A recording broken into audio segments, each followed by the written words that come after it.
Hi friends, welcome back to Hema life style 28 ಅಂತ ಹೇಳ್ತಾ ನನ್ನ ಇವತ್ತಿನ ಒಂದು ಮಿನಿ ವ್ಲಾಗನ್ನು ಸ್ಟಾರ್ಟ್ ಮಾಡ್ತಾ ಇದ್ದೀನಿ.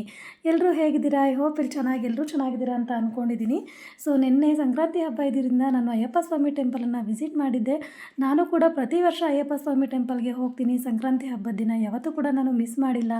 ಯಾಕಂತ ಅಂದರೆ ನಮ್ಮ ಯಜಮಾನರು ಮೊದಲೆಲ್ಲ ಒಂದು 5 ಇಯರ್ಸು ಅಯ್ಯಪ್ಪ ಸ್ವಾಮಿ ಮಾಲೆಯನ್ನು ಹಾಕಿದರು. ಹಾಗಾಗಿ ನಾನು ಅಲ್ಲಿ ವಿಸಿಟ್ ಮಾಡಿದ್ರೆ ನನಗೊಂದು ಸಮಾಧಾನ ಅಂತಲೇ ಹೇಳ್ಬೋದು. ನೀವು ಕೂಡ ವಿಸಿಟ್ ಮಾಡಿ, ತುಂಬಾ ಒಳ್ಳೆಯದು. ಅಯ್ಯಪ್ಪ ಸ್ವಾಮಿ ದರ್ಶನವನ್ನು ಮಾಡೋದ್ರಿಂದ ಸಂಕ್ರಾಂತಿ ಹಬ್ಬದ ದಿನ ತುಂಬ ಒಳ್ಳೆಯದು ಅಂತಲೇ ಹೇಳ್ತೀನಿ. ನೋಡಿ, ತುಂಬಾ ರಶ್ ಇತ್ತು, ಆದರೂ ಕೂಡ ಪೂಜೆ ಎಲ್ಲ ತುಂಬ ಚೆನ್ನಾಗಿ ಮಾಡಿಕೊಟ್ಟಿದ್ರೆ. ನೋಡಿ, ದೇವ್ರ ದರ್ಶನ ಕೂಡ ಆಗ್ತಿದೆ. ಅಲ್ಲಿ ಫೋಟೋ ಎಲ್ಲ ತೆಗಿಯೋ ಹಾಗಿರಲಿಲ್ಲ, ವಿಡಿಯೋ ಎಲ್ಲ. ಹಾಗಾಗಿ ನಾನು ದೂರದಿಂದನೇ ಮಾಡಿಕೊಂಡೆ.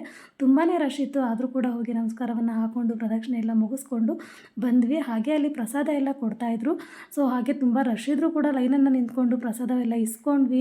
ಪ್ರಸಾದ ಎಲ್ಲ ತುಂಬಾ ಚೆನ್ನಾಗಿತ್ತು ಅಂತ ಹೇಳ್ಬೋದು. ಪಲಾವ್ ಕೊಟ್ಟಿದ್ರು, ಮತ್ತು ಕೇಸರಿ ಬಾತು ಮತ್ತು ಕಡಲೆಕಾಳು ಉಸ್ಲಿಯನ್ನು ಕೊಟ್ಟಿದ್ದರು. ತುಂಬಾ ಚೆನ್ನಾಗಿತ್ತು. ಅಲ್ಲೇ ಕೂತು ಸ್ವಲ್ಪ ಹೊತ್ತು ತಿಂದುಬಿಟ್ಟು ಮನೆಗೆ ನಾವು ಮತ್ತೆ ಬಂದ್ವಿ. ಸೊ ಹಾಗೆ ಒಂದೆರಡು ಫೋಟೋ ಕ್ಲಿಪ್ಪಿಂಗ್ಸ್ ಎಲ್ಲ ತೆಕ್ಕೊಂಡೆ.